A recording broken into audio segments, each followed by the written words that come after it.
But in terms, let's go through. Well, there's a couple of points.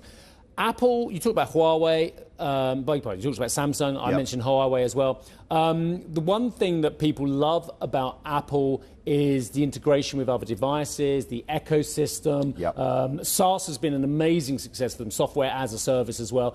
Can that actually still act as a bulwark for this company and for its sales? Or actually is it something that's lessening in importance and people are switching to Android and other devices? What tends to happen with iPhones is once you get one, you tend to stick with it. So if you've got one, you might upgrade. The challenge Apple have is people aren't replacing their phones as often as they used to.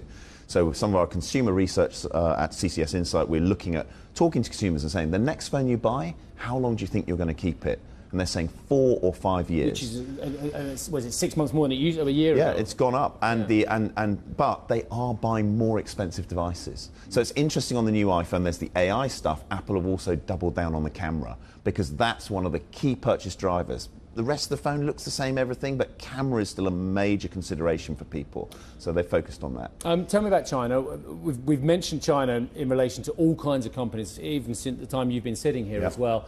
It's a stunningly tough market, isn't it? Very, very tough and incredibly intense competition between the Chinese manufacturers as well. You mentioned Huawei. They've announced this extraordinary phone, which is, I'm sure you covered it. Yes, it's like taking a tablet. The guy you wanted to see, Arjun, told us all about it. Oh, did he? There you go. So yeah, and so here, I mean, here's another example. These foldable phones that like kind of go out into a big thing. It's very good. It's very thin. How many phones do you have? You're like a gunfighter in the Old West who's got like guns everywhere. You've got phones coming out of every pocket. That's it for now. Come on, Three's enough today. Shake him down before we bring him on set. How many phones have you got? So that is, so this is, and there's a big battleground going on in the Chinese market. I've never actually held a bifold, let alone a trifold. Yeah, so this is interesting, but they're not doing the volume on these devices. So the challenge on them is that out of this market, as I said, 1.2 billion smartphones, this is 30, 40 million. Samsung have doubled down on this. They've invested loads. But this is all a response to Apple. But in China, Huawei, Honor, the BBK companies, they're all fighting with each other. Samsung are nowhere in China. It's a tough market for them. Apple's still doing well there. Tim Cook's diplomacy over there seems to work extremely well. They keep doing okay. But AI is going to be a bit of a stumbling block. One thing I know about Apple is they very rarely need first mover advantage. They absorb what other people are doing. And they think, well, we'll do that better. They take their time sometimes on some of the technology. This time round, as you said at the start of the segment, they are a bit behind on AI as well.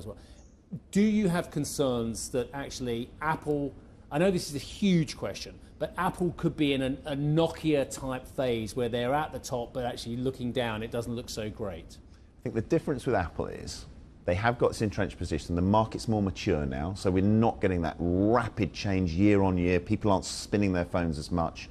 Furthermore, I think Apple have tremendous assets when we come to AI because of the fact that they've got so much of your information. If you've had a phone for 10 years, they can mine all of that now and deliver you some excellent experiences.